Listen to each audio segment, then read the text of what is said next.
أعوذ بالله من الشيطان الرجيم. بسم الله الرحمن الرحيم.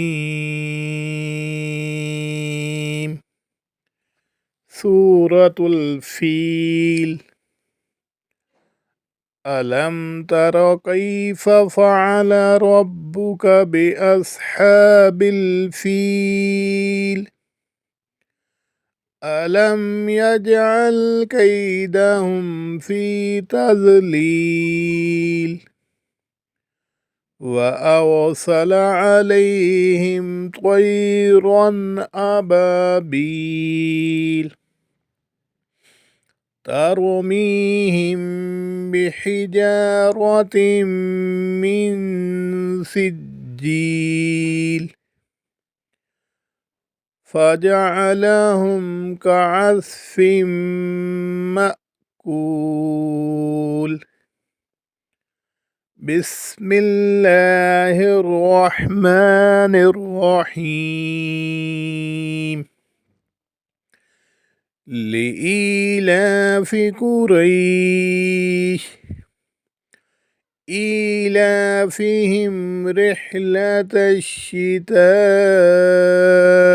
والصيف فليعبدوا رب هذا البيت الذي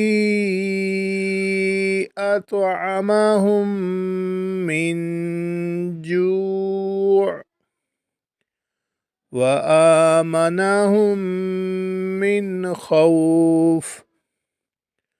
بسم الله الرحمن الرحيم.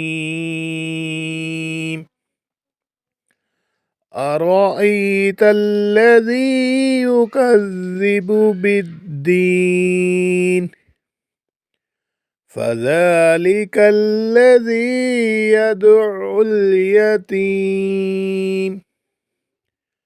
ولا يحض على طعام المسكين فويل للمصلين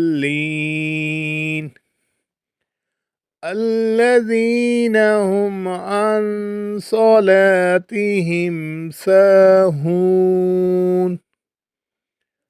الذين هم يراءون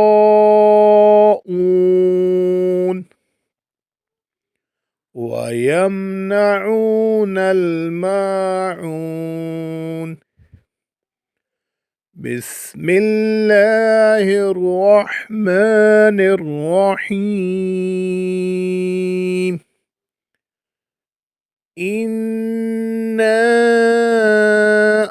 أعطيناك الكوثر فصل لربك وانحر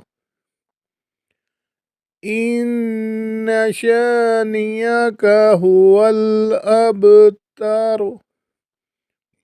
صدق الله العظيم.